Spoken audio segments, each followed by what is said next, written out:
be making a universal fave for pretty much everyone. Kids, adults, professional chefs, and even people that hate to cook. Watch along for this super yummy, super quick and easy, and best of all, guilt-free pizza crust. Some people cringe at the word cauliflower, but we are going to be making a gluten-free, keto-friendly, guilt-free pizza crust with minimal ingredients, and you're going to have a hard time telling the difference between that and regular pizza crust. You can keep it super simple with just some cheese and sauce. You can doll it up with the works. You can make a chicken Alfredo style pizza with Alfredo sauce and shredded chicken, or maybe leftover rotisserie chicken that you may have. Or you could even roll it up and make a pizza roll style stromboli with it. So the options are endless as to what you can do with this. There will be a smell when you are cooking the cauliflower, but I promise you it does not taste the way that it smells. So I hope you enjoy, and on that note, let's get chopping. So the first thing you're gonna do is you're gonna preheat the oven to 400 degrees.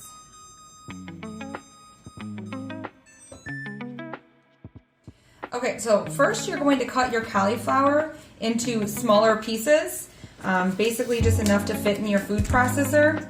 And if you do not have a food processor, you can always use a cheese grater.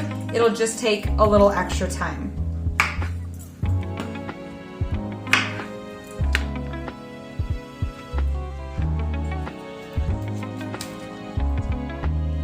So once all of your cauliflower is cut up, you're going to put it in the food processor until it becomes a rice. So you're basically just gonna pulsate it on low until it becomes cauliflower rice. So again, you're gonna stick it in your food processor. It might actually need 2 batches. And you're gonna put it on low, just pulsate it until it becomes cauliflower rice. This does make a 9-inch pizza, so feel free to double the recipe if you want more than that.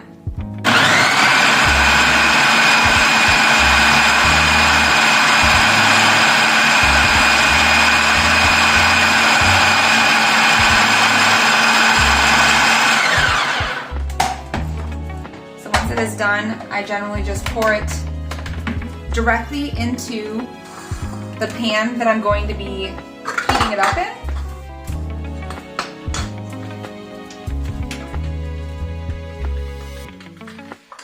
And then we can go ahead and do the second batch.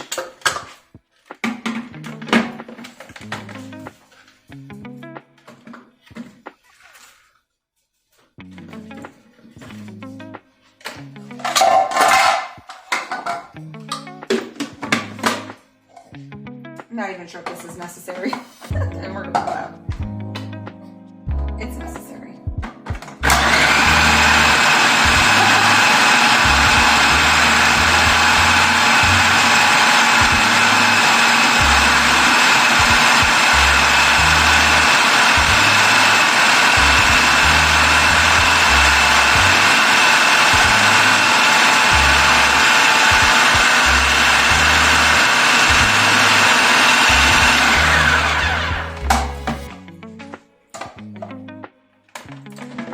You may get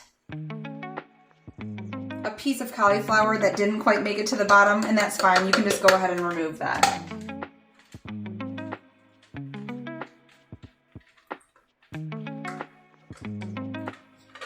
Okay, so now that all the cauliflower is into the pan, we're gonna go to the stove. So now we are just going to turn our burner on medium, and we're gonna let this simmer for roughly 8 to 10 minutes. We are not trying to cook it or saute it or brown it. We are just trying to soften it and allow the moistures to be released out of it. This is the point in which your house may start to have a little smell that your kids are going to be disgusted by until they try it. So just kind of stir it around every so often. Again, you don't want it to cook or brown the bottoms. Just give it a stir every couple of minutes and let it help get that moisture out of it. So now that the cauliflower has cooled, we are going to stick it into a cheesecloth bag, And if you don't have one of these, you can always hand strain it. I put a strainer underneath of you just in case to catch anything that falls. But you want to get all the moisture out as possible. The first time I did this, I was like, this is dry, it's fluffy, there's no moisture in here, but you're gonna be surprised as to how much actually comes out of this, and you're about to find out. Okay, so you pour it into the cheese bag.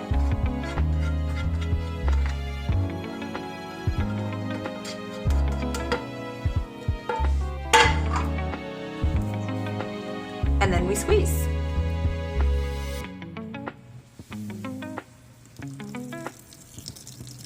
It takes kind of some effort. You're almost making this into a dough ball. So by the time you're done, it's going to feel as if you have pizza dough. And you can see the amount of fluid coming out of this for something that is a dry food to begin with, as it seems, especially after you cook it. So you would just kind of want to give it all you've got, because the more moisture that's in here, the less pizza doughy textured it's going to feel.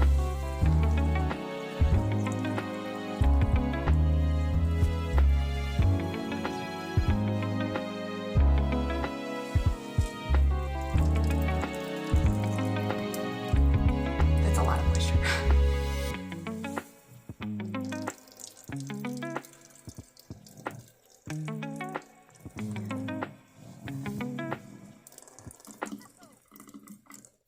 And that is why a cheesecloth is definitely beneficial, because to do this by hand, it seems a little bit more difficult, but it definitely can be done.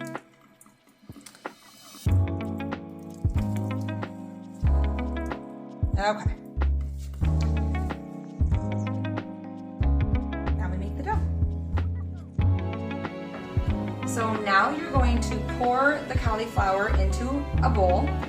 Again, this is just for one pizza, so it doesn't need to be a very large mixing bowl. And you are going to add cheese. So you want to add 1 cup of a hard cheese, like a shredded Parmesan. If you're going to use soft cheese, you'd use less, probably around a half of a cup. So I'm doing a 3/4 cup Parmesan and 1/4 cup mozzarella.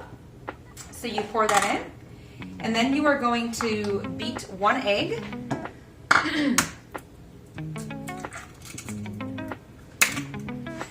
And it does have to be beaten. You want to beat it prior to putting it in there, because you're only doing a slight mix with the crust.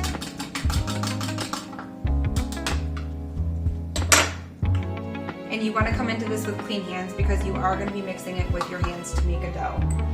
Then you're going to add 1 teaspoon of Italian seasoning. Salt and pepper is to taste. We like salt and pepper, so we're going to add a little bit of that.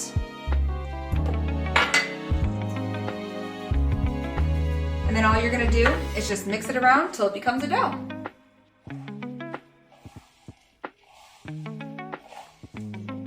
So now that it's all mixed together, it's going to feel a little bit fluffy, but once you compact it down to actually make your pizza crust, it's going to dense up.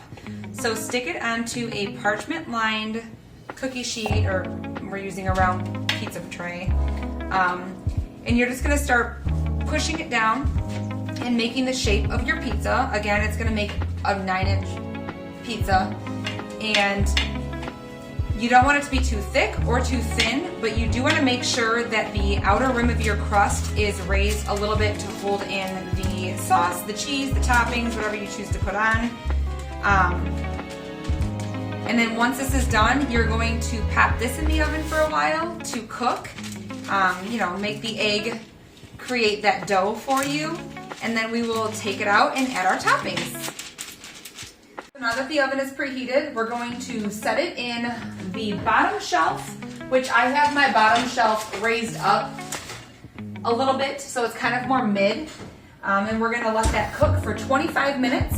You could always cook it for 20, flip the crust and do 5 to 10 more minutes, depending on the crispy level that you want. But we're just gonna do ours for 25 minutes. And we'll be back.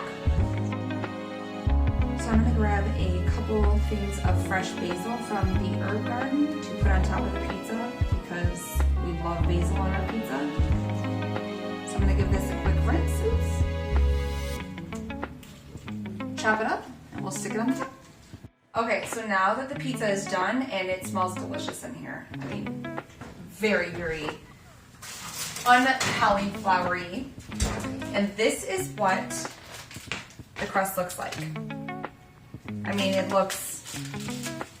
it's firm, it feels like a pizza dough. We're gonna let this cool just for a couple of minutes, and then we're gonna go ahead and stick the toppings on and get it back in for 10 more minutes, and then dinner's ready. So now that the pizza is out of the oven, we've let it cool for about 5 minutes, and as you can see, it is a crust. It holds together, it's not falling apart, it's not the same loose cauliflower that you saw when we were cooking it. So now we're just going to top it. So we're gonna start with putting on some pizza sauce, and you are more than welcome, if you don't have pizza sauce, to use a spaghetti sauce, like a jarred spaghetti sauce. It's all about preference of flavor. You're not gonna notice much of a difference with that. So we're gonna put some pizza sauce on. And some people like to put their cheese on at this point and put their toppings on afterwards. But I prefer to put all of my toppings underneath my cheese. So we are going to put pepperoni, ham, and banana peppers on this pizza. You can do whatever you want. You can put mushrooms, bacon. Like I said earlier, you can put some Alfredo sauce on here and put chicken on instead. Fresh slices of mozzarella. The options are completely endless with how you like your pizza. One of my daughters loves olives. Another one loves bacon, so it's just whatever you want to stick on your pizza. So we're gonna. Those people, you could even put pineapple. You could do pineapple with your ham. That to me is not okay, but to a lot of people it is. So you are more than welcome to put pineapple on your pizza and make there's like a margarita or a Hawaiian pizza.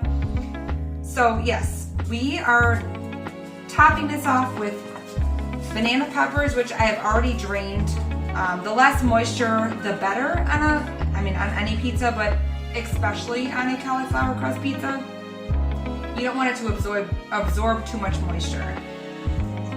So now that's done, we are going to stick the fresh basil on, which to me adds a very authentic Italian flavor to a pizza. And then we are going to top it with mozzarella. You can always add seasonings on top, Italian seasoning or pepper, salt, on the top is also endless. So once you have your pizza topped, which you don't want to make it too terribly heavy and big, but obviously this will melt down a lot. But once it is topped, you're gonna pop it back in the oven for 10 more minutes, and then dinner is ready to serve. There we go. And while we wait, now that we've already cleaned up the kitchen, we have to praise the dogs for being so patient and smelling all the good dinners. Wait, get it. Good boy. Sit. Get it. Sit, pretty. Sit. Can you catch? Good boy. She doesn't know many tricks, so pretty much sit pretty is all she's got. Sit. Sit. Sit. Cherry, sit. Oh, sit pretty. Okay. Good girl. Okay, one more. We got one more. Good boy. Right off the nose. Oh, and he got it anyways. 4 for him, 2 for her. So now that the pizza is done, we are going to pull it out, and it smells delicious. It looks delicious. So this is the end result. And we're gonna let it cool for just a minute and cut it up.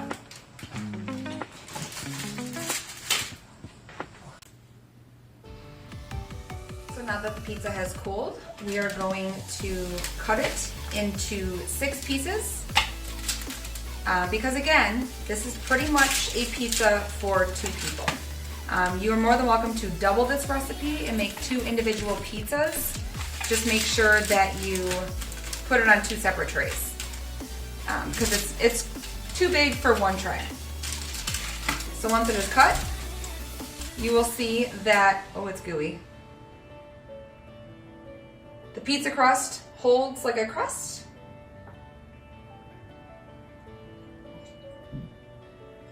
It tastes delicious. So now it is time to eat. So on that note, cheers.